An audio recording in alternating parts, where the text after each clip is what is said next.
Hi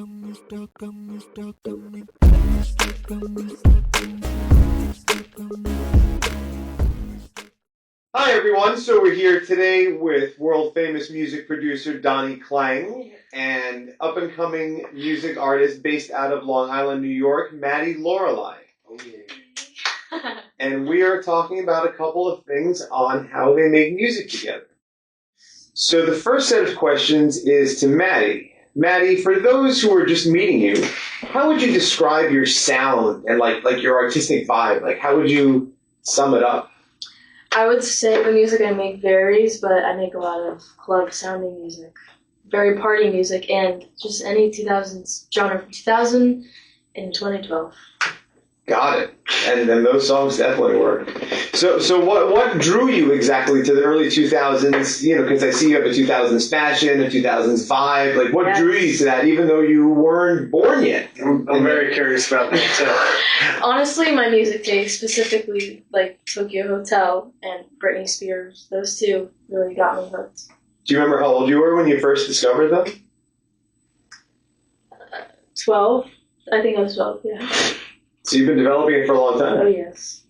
So now, what kind of music are you working on? Like, both creatively, musically, what kind of sound are you forming? What do you guys, like, what's in the cauldron of the Loft Sound Studio? It's modern nostalgia. It's hard to really... Yeah, it's hard to just wait and find out. Okay. Well, keep it coming back, though. That's fine. All right, so hypothetically, right, if you could create a dream Y2K-inspired track together, the both of you guys, who else would be on it? I want each of you guys to pick one artist who you would collab with to be on that track. Madi, you go first. As of right now, probably Charlie XCX, because she's so that vibe, and I love her. I love Charlie. I would probably have to go more authentic, old school. Well, and this is tough because there's the business half of me that's like, we should pick somebody that's still relevant. But then there's the other half of me where it's like, maybe one of these rappers might be attainable. You had like your Jadakiss, Fabulous, Ludacris, every Kiss. Go with your heart. Kiss. If we had a feature on one of these, or a remix, or a part two, that's like so on brand for the early 2000s. So Jadakiss is the contender? I would say... Luda. Oh. I would have to say, I would probably say Jadakiss. I mean, Fabulous, too, was also like on every one of those. I would have to say one of the rappers that was big on featuring on these like pop R&B songs. I can see that. Bringing somebody back out to like feature on a new artist track. Yeah. I would support a FABOLOUS. Me too. Sorry. Good answers, both of you. Madi, for you, your music, your look, everything feels and looks very intentional, right? Okay. So what are you trying to say with your art right now? Who are you telling the world you are? I'm trying to bring back that nostalgic feel. I want people to think like, oh, she's stuck in 2007. Like, get her out. But, so you're giving vintage. Yeah, yes. You're giving vintage. Mm-hmm. Donnie, have you had artists who have been period authentic like that before? I don't think not to this extent. So she's extra. Yeah. Okay. I've worked with a few artists that maybe a song was inspired by a certain time. But not the whole life. Not the whole lifestyle. Yeah. This is a full brand. The brand is correct. All right, Madi, if you could time travel to one single moment in pop, don't rush the answer, think about it. One moment in pop from the early 2000s, what would it be and why? When Madonna kissed Britney. I knew it was going to be a VMA moment. A VMA moment. That's I don't know. I think that's just so iconic. It is? Yeah. It is, I agree. Yeah. Donnie, this wasn't for you, but if you had a moment to time travel to in the early 2000s? I mean, it's like those VMA moments, I feel like almost defined when artists crossed over to being A-list or like just that next level. Yeah, I remember NSYNC had a huge VMA performance that they did, and it was like right before Justin Timberlake went solo. That stands out as a time in my head. Serious? Just back when the VMAs and TRL Top 10, and you would go Times Square, go to the window, you see 3 million people outside for you. Like, I would be Carson Daly. yeah.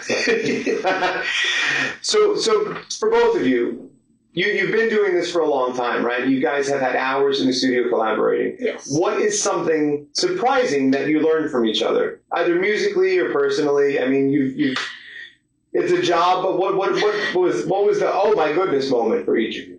I think something that we do is that if I call something a slime raindrop, he'll know what I mean. Like, if I say it's purple, he'll know what I mean. If it's a, like you need like a... The sound of purple. Yeah. And you understand that? I think I do, yeah. It just happened in today's session where I was like, it's all right, you don't need to know like an actual term for it, because I might not even know an actual like just music term for it, but just describe it, and it's like describing a sound, and sometimes, yeah.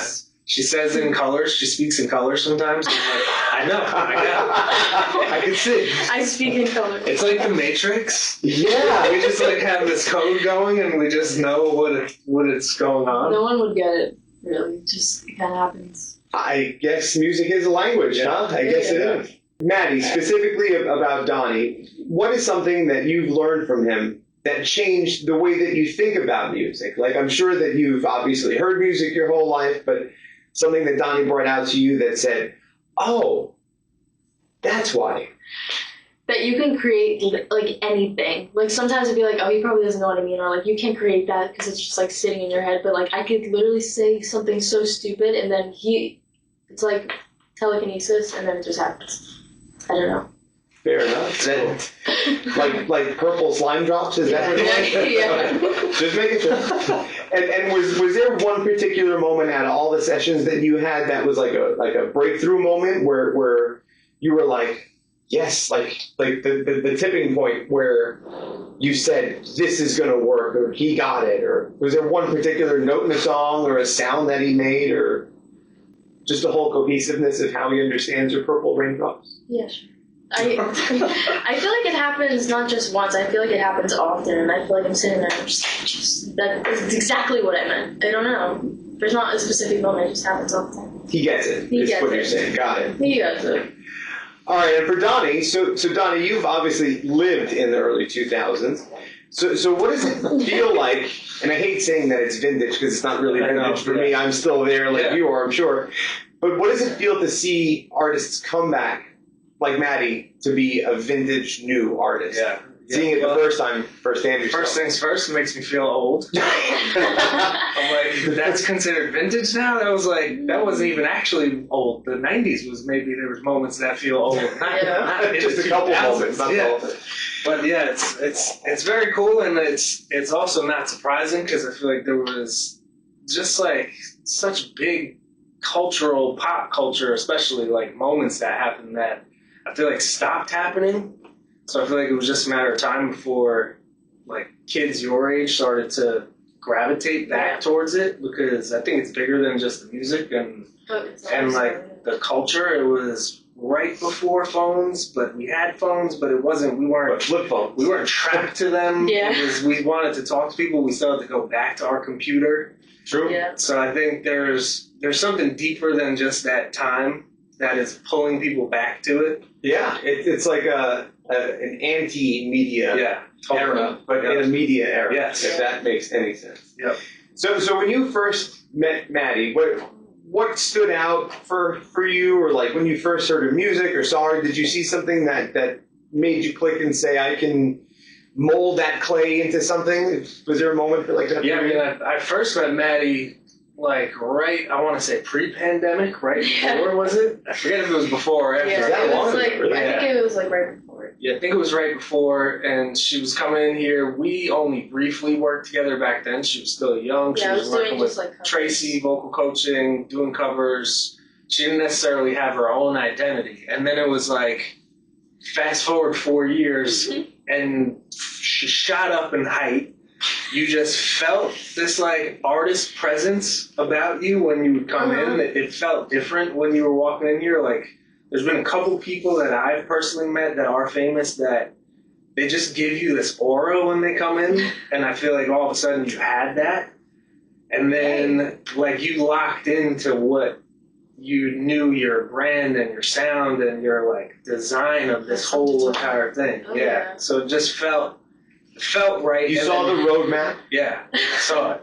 And it's always better when it's authentically coming from somebody, not like, oh, I could see you going in this direction. It's like, and you see you going in that direction. I remember when I came back the first time after a while, Tracy was like, oh, I have to text Donnie. That's Maddie? And I was like, hey. I know, crazy. So is it easier for you when you have to have a forward thinking vision? Is it easier for you to say I can help shape that as opposed to saying I'm going to recreate something from brand new or create an image for somebody? Right? Yeah, it's just it helps the whole project be more authentic, and I think that's huge nowadays. Especially with social media, it's so oversaturated that it's hard to cut through all the noise. And I think one way to cut through the noise is by being genuine and authentic.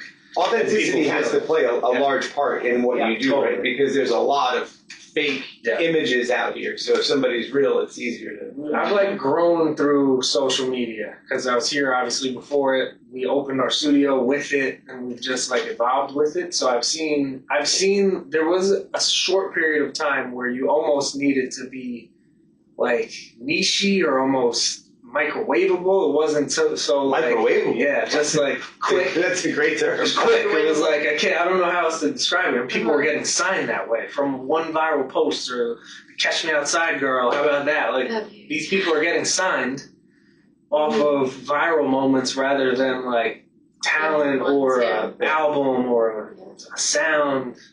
So I like the microwavable. Yeah.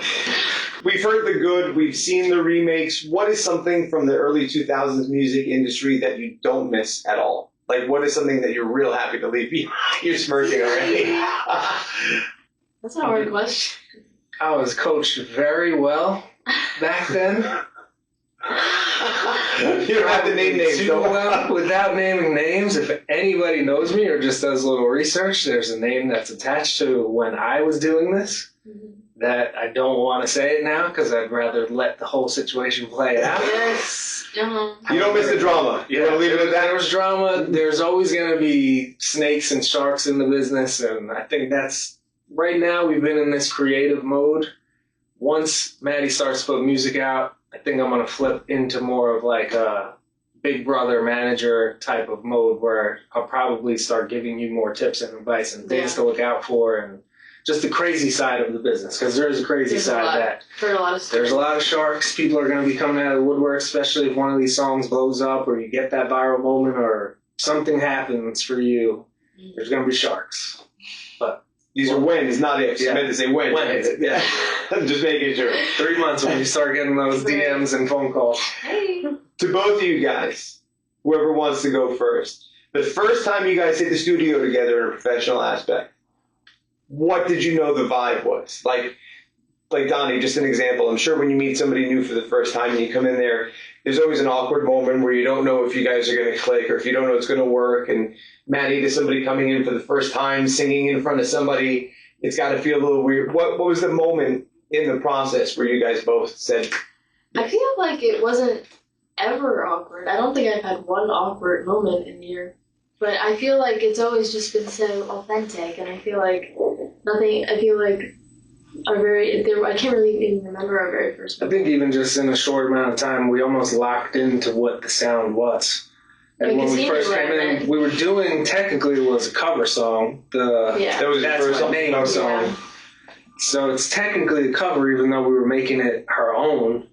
And I think we just both organically gravitated towards kind of what I even see this going. It's almost going to go in chronological order of the 2000s. Like she said, her sound is 2000 to 2012. And I feel like we're starting in the early 2000s. And we almost just, song number 2 and 3, we went to that. Yeah. And then we have songs that we started but didn't finish because we just felt like we needed to go back to that sound first. And now we have some late 2000 stuff ready that we're going to work on. Then we have those early 2010 stuff that we're going to work on. And I think that's where it gets even more EDM clubby. Yeah. And I feel like you just get it because, you lived it. Yeah. It's not like you're learning, like, the genre of music that's happening today. It's been cool for me because this brought me back to some of my mentors that I learned from, and there was things that they taught me that I found myself injecting back into these songs. And like, for example, the oh my god, yeah. that was this guy Jim Beans.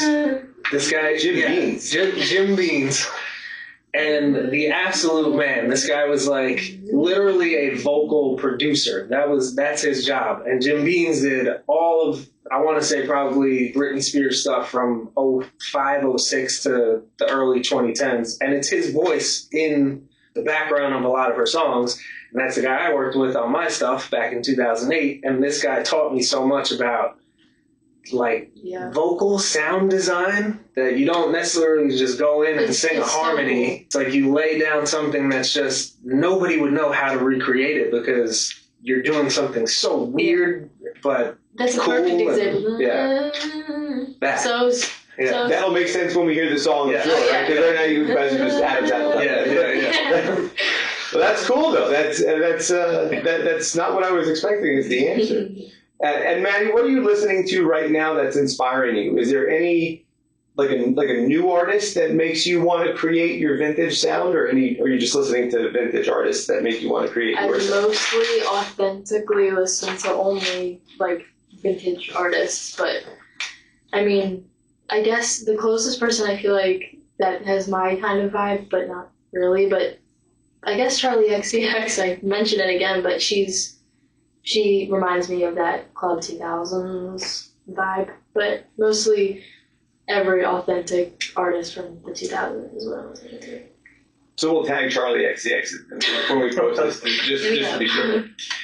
Donnie, so do you think that early 2000s pop is a trend, or is it the beginning of a cultural shift where, each genre, of course, has to go through its motions. Like the 90s came back, the 80s had a thing. Yeah. Is the Y2K sound something that's lasting, something that's a flash in the pan? What do you think? It's probably going to be a bit of a trend, but I think we got time left on it.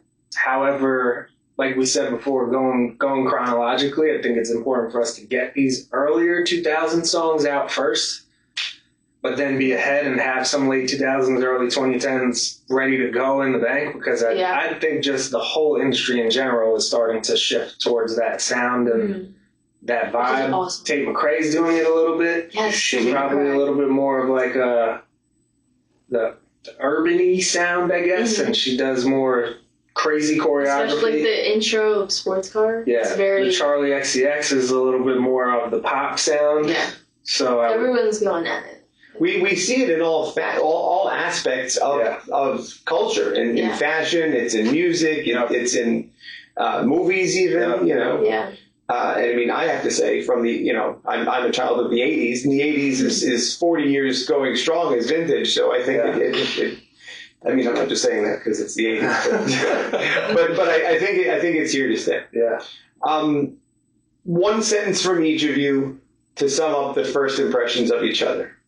One sentence. Maddie, you go first. A really cool dude with a creative mind. Wow, nice.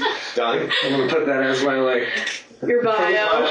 So you can get that tattooed right there. Can we get some t-shirts? I would say Madi Lorelei is just very super authentic to herself, her brand, her style, her sound. And it's inspiring for me because, I mean, a lot of your generation, I feel like, conforms to whatever is cool, or is just very swayed by what they see on social media, or just trying to post stuff to get likes and be liked. I feel like it's not about that for you, and I think that's very cool for me to see. Well, guys, I appreciate you sitting down. Put that whole paragraph on a t-shirt. Yeah. That's a big t-shirt. It's going to have to go on the back of the t-shirt. I appreciate you taking the time to sit down with us, and we can't wait to hear the music that you create. Yes. Thank you. Thanks, guys.